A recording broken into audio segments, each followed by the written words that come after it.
Hi friends, welcome back to my channel. If you're new here, my name is Lauren, and today I am going to be talking about all of the books that I read in the month of March.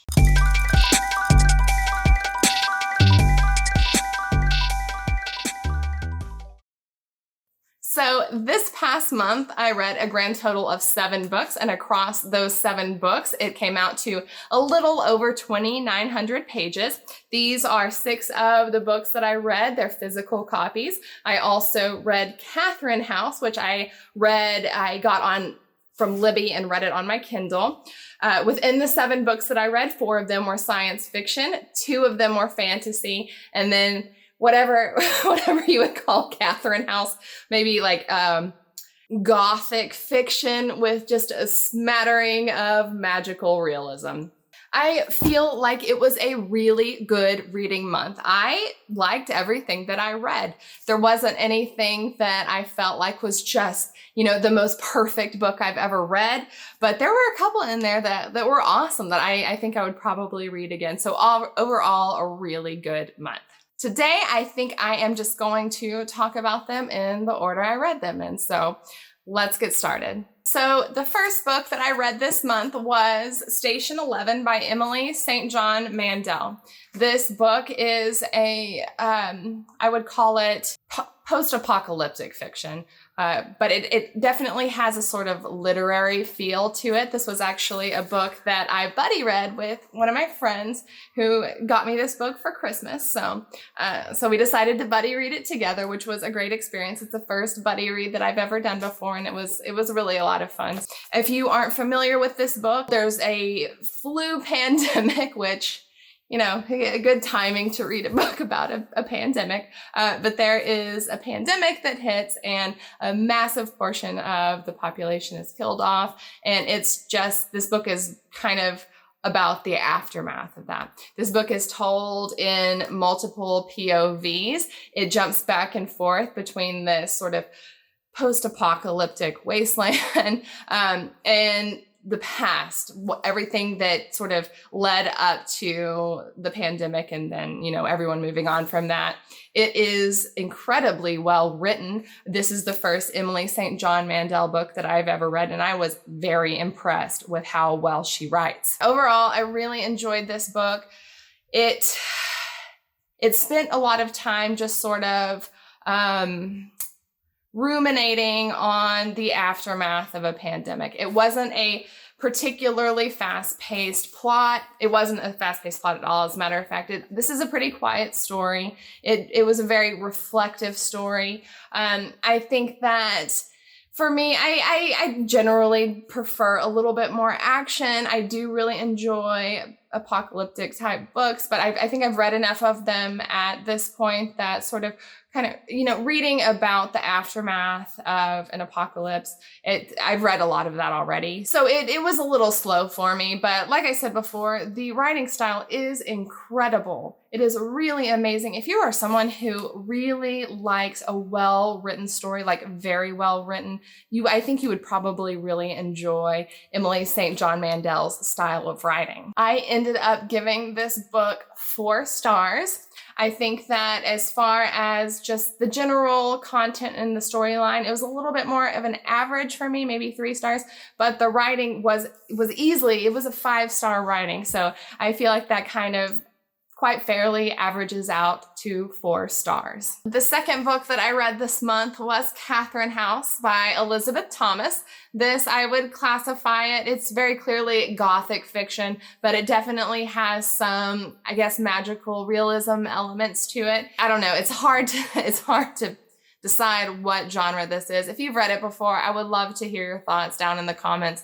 Like, what would you call, what genre or combination of genres would you call Catherine House? This is a story about a very troubled young woman who ends up getting accepted to this school, Catherine House, and it is a school that churns out very influential people into the community. This school, though, is really veiled in secrecy. Even the students, while they're at the school, I don't think that they really fully understand what the deal with the school is. Some very strange things take place there, which I'll keep a lid on that. But But overall, just an extremely atmospheric book. I felt like the writing, it had a nice writing style. It flowed well. It had very straightforward prose. And I also felt like the characters were written really well. Like I felt, they felt very real to me. The setting when I read it, it was immersive. So I really enjoyed that. I think that the main issue that I had with Catherine House, though,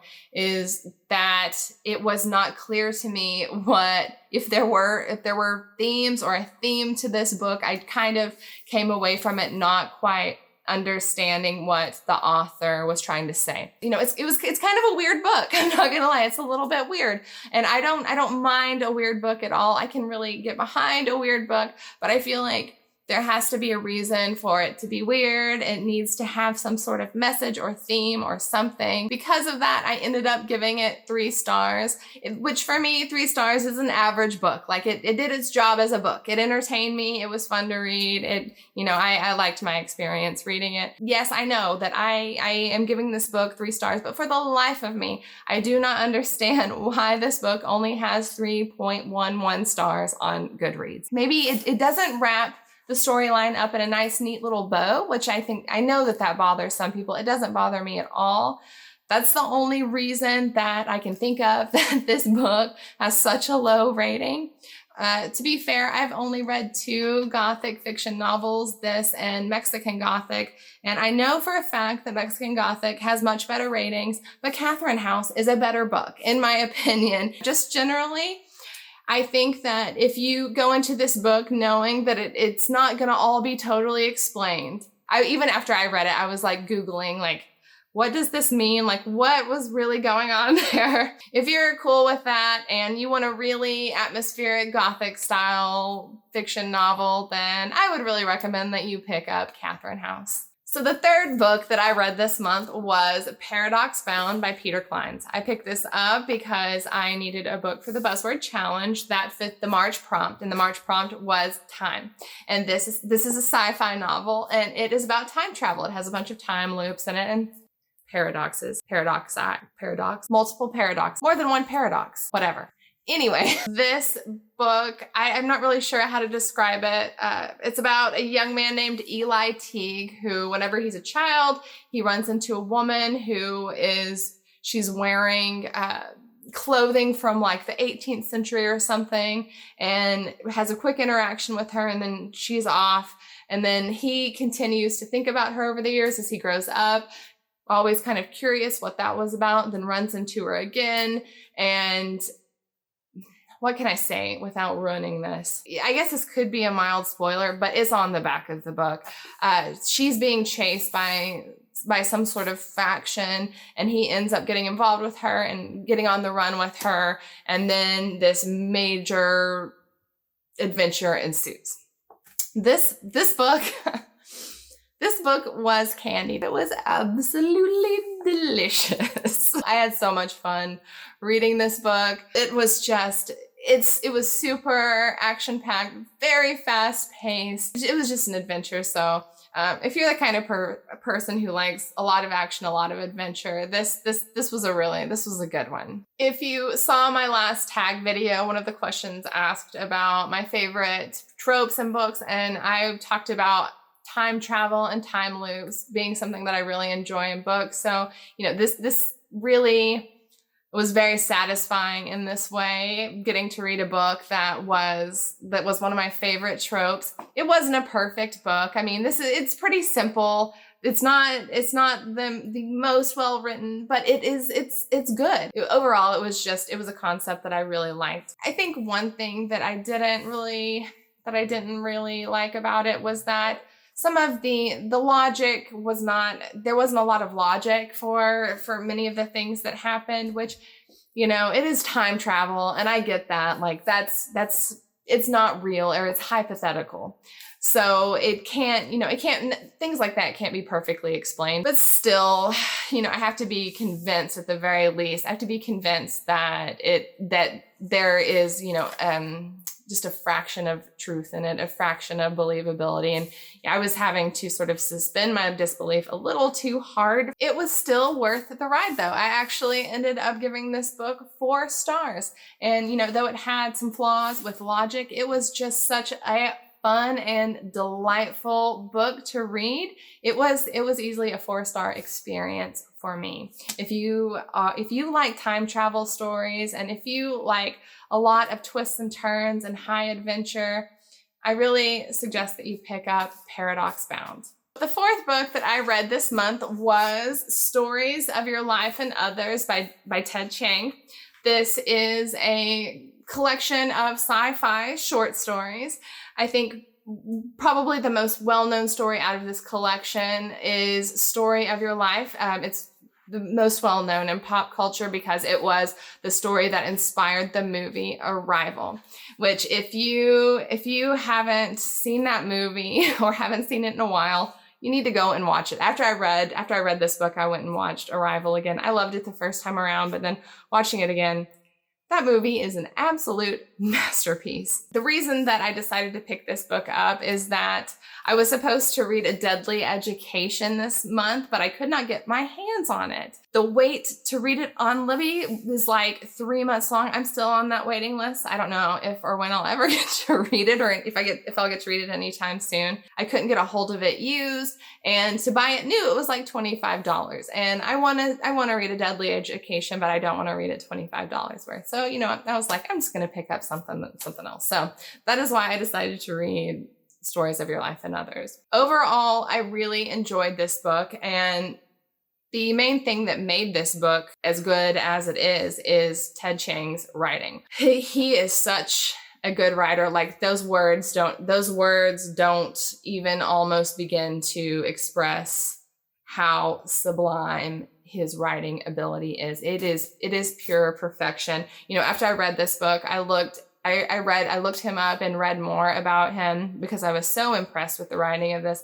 And I think currently he is one of, if not the most decorated sci-fi fantasy writers. Reading this book, I believe it. I really believe it. Now, if I were rating this book on writing quality alone, this would easily be a 5-star book. Unfortunately, it's a collection of short stories, and I don't know that it's possible, at least not for me, for a collection, for every single story in a collection to be 5 stars. They are all just such different stories from one another. So my feelings ranged everywhere from absolutely loving it, which Story of Your Life, which is the story that Arrival is based on. I absolutely loved that one. I really also loved Hell is the Absence of God. I thought that it was such a smart and creative short story, and liking What You See, a documentary, I thought that one was great too. But there were a couple of them that I were kind of okay. There was one I could not finish, which was 72 Letters. It grossed me out. I got probably about half to 2/3 of the way through it, and I just couldn't do that one. I think that was the only story that I didn't like. The thing to know about this book, though, is that Ted Chiang is clearly, he is a really, really intelligent person, and it shows in this book. There is a lot of technical writing. It's very heady, the way he writes. And, I'm someone, I really enjoy that kind of stuff to a certain degree. Like, I love calculus and I love learning about, physics, but even a lot of this was just, it went over my head, and it would get a little challenging, even as someone who enjoys that kind of stuff. I think if you don't have an interest in advanced mathematics and quantum physics and stuff like this may be a tedious read for you. So going into this book, just be aware that the writing can get a little technical. I will absolutely read another book by Ted Chiang. I ended up giving this book 3.5 stars, which on Goodreads, I rounded it up to 4 stars. I think that's a pretty fair score. I think whenever they're all averaged together, it's about 3.5 stars. So yeah, Stories of Your Life and Others, very good read. Recommend it to anyone who enjoys science fiction, short stories, and some very technical, heady writing. The fifth book that I read this past month was Shadow and Bone by Leigh Bardugo. I decided to pick this up for two reasons. The first reason being that I got this box set for Christmas from my mom. Thank you, Mom. And the second being that there is a adaptation of Shadow and Bone being made, and it's going to be released on Netflix on April 23rd. If you haven't watched the trailer, the teaser trailer in particular for Shadow and Bone, I highly recommend that you do. It is really, really good. I really liked it. Overall, I am really glad that I picked this book up. I really liked it. I was a little bit skeptical knowing that it is a YA fantasy, which isn't something that I'm generally drawn to. But I really enjoyed this book. People smear this book a lot in this collection a lot. Maybe as I work my way through it, I'll understand that a little bit better. I know a lot of people say that the Crooked Kingdom and whatever, what is the other one called? Something about a crow. Something about a crow and a Crooked Kingdom. I don't know. The ones that come after this, I guess, in the timeline of the Grishaverse, that they're better. So maybe after I get through these and if I read those books, I'll be like, well, this wasn't that good. But I don't know any better. So I really enjoyed this book. I feel like it had, I like the way that Leigh Bardugo writes. I think she spins a really good tale. It had a really good pacing to it. I feel like the characters were well developed. I loved the concept, like the idea of the fold or the unsee. I thought it was really spooky. I thought it was a really cool concept. And honestly, the fact that I liked it well enough to continue on with the series says a lot. I am not someone, whenever I start series, I'm not someone who generally continues with them. I have to like them pretty well to continue with them. I'm more of a standalone story kind of a gal, but this definitely made me want to continue with the series, which I actually did. I'm in the middle of Siege and Storm as we speak, and I'm really enjoying it. I don't think there's a little some slumpiness to it. This book was more of like, this one is kind of like this crazy thing happens. Then the second book is more of, well, what are we going to do about the crazy thing? And then I suspect that the last book is going to be like, this is what we're going to do about the crazy thing. So right now I'm in the middle of the planning book to take care of the crazy thing. So it's still really good. Like I said, I really like the way Leigh Bardugo writes. So yeah, Shadow and Bone, definitely worth reading. The sixth book that I read this month was Dry by Neal Shusterman and Jared Shusterman. I guess Jared Shusterman is his son, maybe.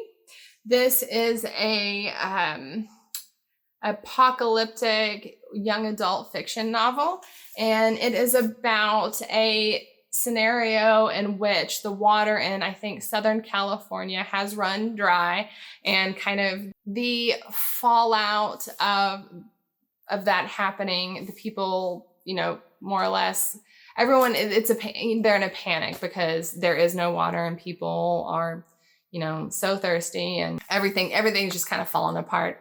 I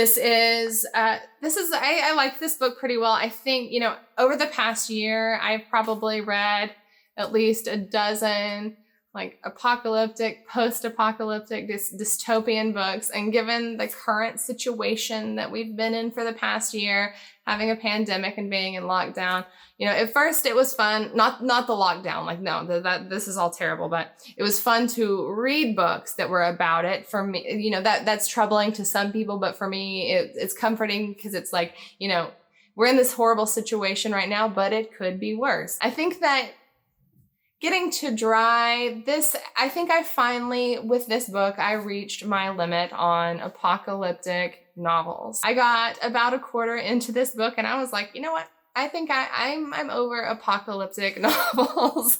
I think this story is written pretty well. It's action packed. It's a page turner. I really like the premise of it, just the idea of an apocalyptic setting that is caused by the water running dry. I think that's a really cool idea. The main issue that I had with this book, though, is that it's a little too far-fetched. I know in the story there is some other natural disaster happening in another part of the country, and the government is busy trying to help these people over here. But even at that, the government is really slow to come and help the people in Southern California. And I mean, really slow. Like the situation gets incredibly dire. And I just feel like, I don't know, I feel like it's a little far-fetched that the government would let things get as bad as they get in this story before they do anything about it. I also felt like this story, it wasn't particularly complex or nuanced. It was pretty straightforward. And having, this is the second post-apocalyptic type book that I read this month. And the first being Station 11, which, it was just so intricate and so well thought out. So in comparison, having read this in the same month, it didn't quite stand up to the standard that was set with Station 11. It was still a fun book, though, if you were wanting a real page turner, if you like apocalyptic novels, and if you like the way that Neil Shusterman writes, I would definitely recommend that you pick up Dry. The final book that I read this month was Warbreaker by Brandon Sanderson. This is a fantasy novel. It is set in a world where there are two feuding kingdoms who they have kind of a bloody past with each other. They've split off from one another. And the reason that they've split off from one another is their feelings on magic and the use of magic. The type of magic in this book is biochromatic, meaning that the power of the magic is basically, it's based around color and the extraction of color in order to activate the magic. It's a really cool magic system, but the setup of this book, it's about two sisters who belong to this one kingdom, and one of the sisters being sent to this other kingdom in order to try to help prevent a war from breaking out between the two kingdoms. So this, just kind of the broad idea of this book is a plot with characters who are trying to do everything in their power to either stop the war from happening or cause the war to happen. So it has a lot of political drama in it. I loved this book. This was so much fun. This book is like in my sweet spot. This is a standalone novel for now. I've heard that this is going to be made into a series. It feels like a standalone novel to me. It's about 650 pages, which my perfect book is a standalone that is between about 600 and 700 pages. I love a big fat standalone, and that's what this more or less was. It had great character development. In particular, one of the sisters, Vemina, her character arc and the growth that you see from the beginning of the book to the end is fantastic. But all of the characters, this book is told from 4 points of view, the 2 sisters and then two other characters, and all 4 of them, they are really well developed. The character of Lightsong, he was so fleshed out and so real to me. He reminded me of like every like frat dude kind of guy that I ever went to college or high school with. The story had a lot of complexity. There are so many ways to look at any given situation.